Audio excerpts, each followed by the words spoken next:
Hey guys, it's day 4, which is May 14th, considering the time skip. Uh, Another slow day. It's my last week of school ever, and I'm just kind of focusing on classes right now and exams. Spent a lot of time just reading. I was messing around with the game stuff today that happened today. Pretty interesting. As for the startup, today I spent about 40 minutes reading through sets of articles for just investment banking and quant finance. And I was learning about, of course, more than learning, just almost refreshing my memory about, because I've read about this before and just have to go back to it. I know what quant finance is, obviously, but there's so many things within quant finance. There's quant trading, quant researching, portfolio management, asset management. There's so many things. And same for investment bank. I mean, if you're an investment bank, you're in Goldman, right? You can do asset management, you can do investment banking, you can do sales and trading, you can do, global equity research, you can do credit risk. There's so many things to do in Goldman.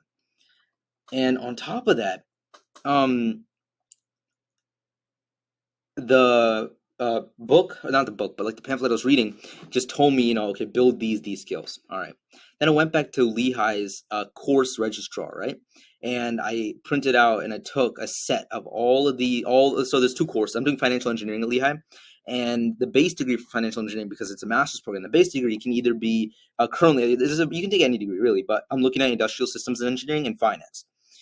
And to analyze, okay, which one is better, I'm going through all the courses and the materials, and then I went on LinkedIn and checked, okay, look at all these people who are at Goldman currently that went from Lehigh.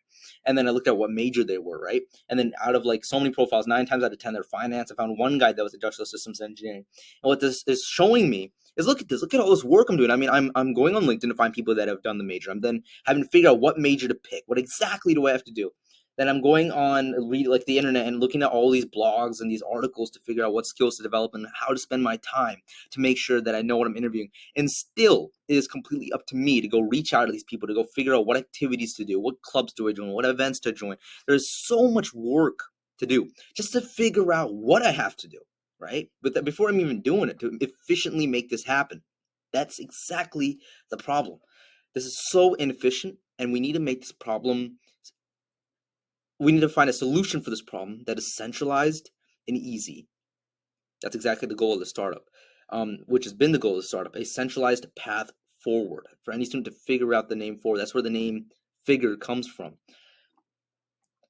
A place where a kid can go and search what job they want and what university they're at. And first it tells them what that job is, what exactly it entails, what major and what track to follow at that college. And then, everything is laid out. You see the potential? I mean, I was doing some more research about other companies such as Handshake and Indeed, and they have faulty business. They have gaps, basically. They have gaps. Indeed just is a sucky job searcher. I'm sorry. And then Handshake, which is centralized with a lot of universities, it's like a better version of Indeed, basically. But it's still up to the student to figure out what exactly to do, and that is what I'm going to fix. Tomorrow we continue studying SQL and just Python, starting with this book right here. Never stop.